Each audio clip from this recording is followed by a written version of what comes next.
Hello and welcome to Celtic TV.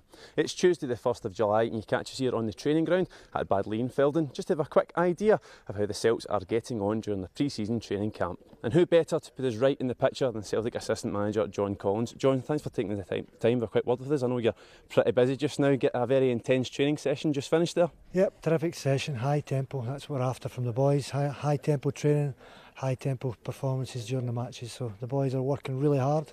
Every day goes by, they're getting sharper, fitter. Now we're looking forward to getting started with the games. That's just over a week you've been working with them now, obviously back at Lennoxtown and now over here in Austria. Have you been impressed with the standard of player you've been working with? Yep, very impressed. A lot of talent in the squad, some good young players.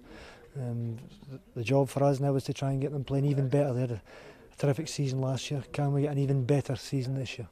Now, looking at the training sessions themselves, you said they're very, very intense. So did yourself and Ronnie Dial and the rest of the coaching setup come here with a specific goal to what to take away from Austria? Yeah, well, first and foremost, Ronnie is very similar philosophy to me. He likes his teams, when they lose possession, can we win it back straight away?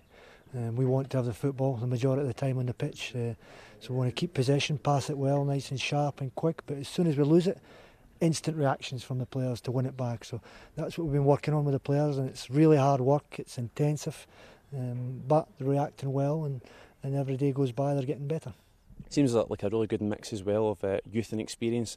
Obviously some of the senior players really impressing as well. Yep, very much so. Chris and Scott, real experienced ones in the group, leading by example on the training pitch and off the pitch. The young boys watching up, learning from them.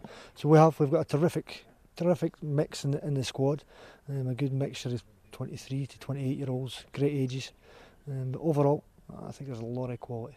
Approaching the first game as well, FC Krasnodar, is there maybe a slight change in the training setup as you prepare for a game as opposed to just training? Yeah, I think closer to the game the intensity goes down. It's important we've got energy in the muscles and the legs to perform in the game. So tomorrow will be a lighter session. It won't be really light, but it'll be a lighter session so that when we wake up on Thursday morning the boys are fresh and excited and ready to put in a good performance against the Russians.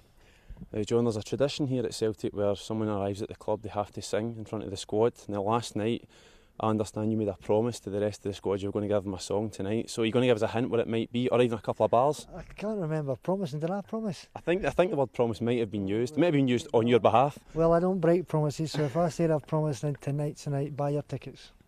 John, thanks very much for speaking to us.